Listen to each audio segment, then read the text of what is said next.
All right.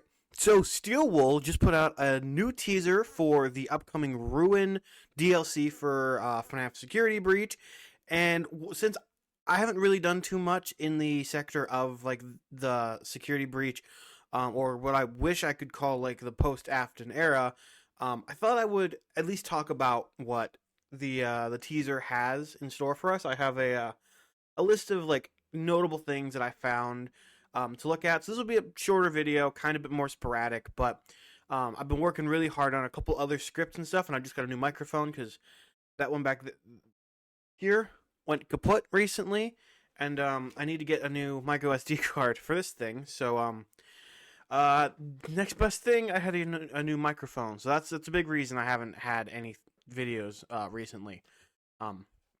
But so this is just gonna be something small. Just talk about the new security breach teaser. No script, no nothing, just talking. So, I did some digging around on the site, and I like wheeled over a bunch of things.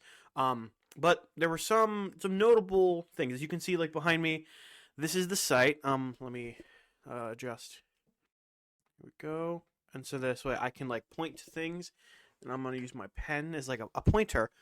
So if you hover your mouse over like the computer monitor, like this is like a computer looking thing. You have your mouse over the computer monitor. The message, something is coming, something is near, pops up. Like glitched out, but like that's what pops up there. Interesting fact: if you right click anywhere on the site, it pops up another like message that says you cannot save this, which I thought was something, but apparently that's also what happened last time we had a teaser like this on Security Breach's website. So, that's probably nothing. Another notable thing: if you hover over either of these two icons right here, these are Steel Wool Studios icons. This one's purple. This one's green. If you hover over the top one, it says "We hear voices," and if you hover over the bottom one, it says "We see shadows." Now, there is like an artifacting in the top one right here that makes it look, and I'm gonna put up on screen for you guys right now, but it makes it look like it says "We seven hear voices." I don't think that's anything. If it is, then I would be surprised. But it's interesting because if that does be the case, then what seven? Are there 7 animatronics we need to worry about? Is 7 a big number in FNAF that I'm not aware of? Because I know 5 is always a big number. Because you got the 5 core animatronics. You got the 5 sister location animatronics. You got the 5 missing children. You got the 5 children from FNAF 2 that went missing. So 5 is definitely a number we need to keep our eyes on. But I don't think 7 has ever been a number that has been of any significance, at least to me. Other notable factors, if you allow me to come over here, if you tab around on the screen, as you can see, when I clicked on the screen, this lit up. That means this is like the box where things happen. If I click off the screen right now, and I hit tab on my keyboard, you can see things start to light up. So you see the purple one is lit up right now. And then there's this. You're not missing anything on the screen. This is invisible. This is an invisible button. And if you click that button, an audio plays, which I'm going to play over top of this segment in the video, as well as at the very end. This audio is very, very interesting, because it contains what you would expect, the static from the TV screen up here, but it also contains a couple other just noises. So in the background of most of the audio, you hear what I thought at first to be breathing. And it still could be breathing.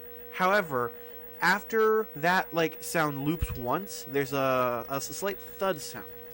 So my next thought was it could be hydraulics. So like how if you have a tractor or anything that uses hydraulics, when you activate them, there's like a hissing sound or like a depression of air, because all hydraulics are they're just like pistons inside of like shafts that like move up and down to extend or contract pieces of machinery or like your chairs.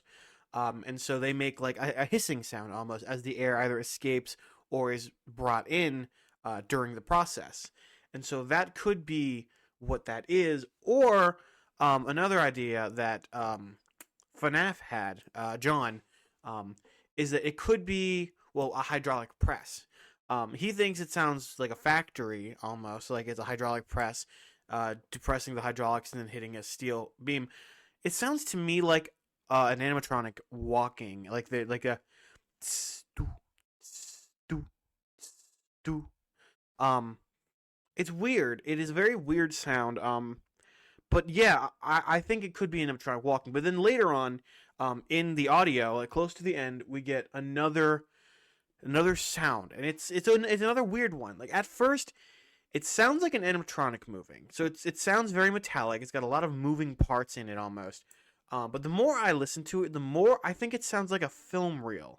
And I know a little bit about that because a while back I made an animated intro for one of my shows I had on this channel that was in fact a film reel, and it sounds very similar to it. I'll play that audio again on video for you guys.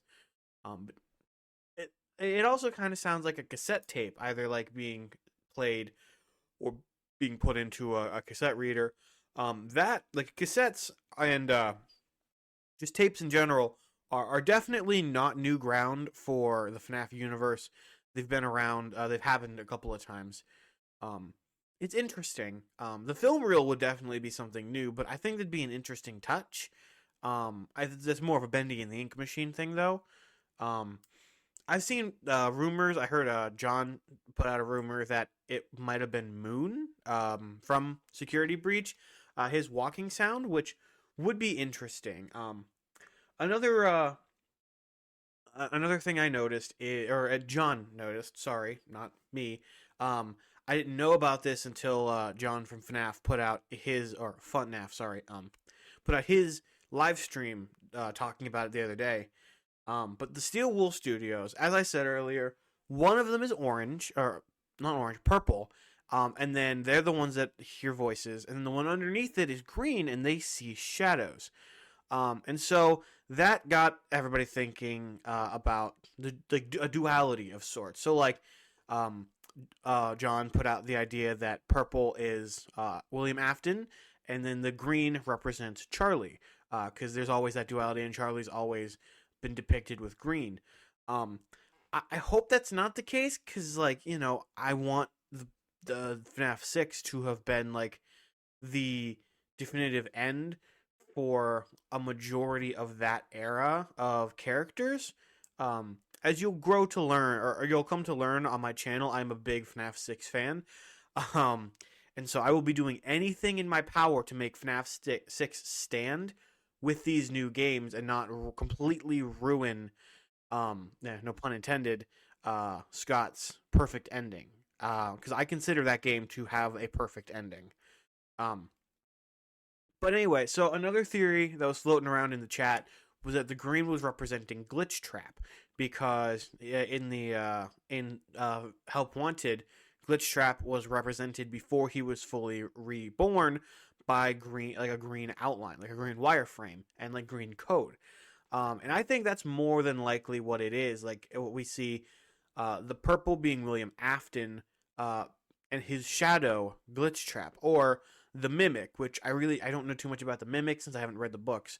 But I think that's probably what we're going to be seeing, is that in the game we're going to have like a duality of sorts between William Afton and his Mimic Glitch Trap.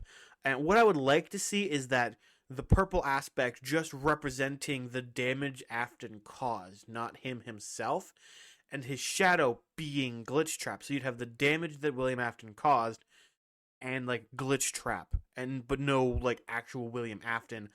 I feel like he should stay in purgatory with Cassidy, and I don't want Cassidy to come back.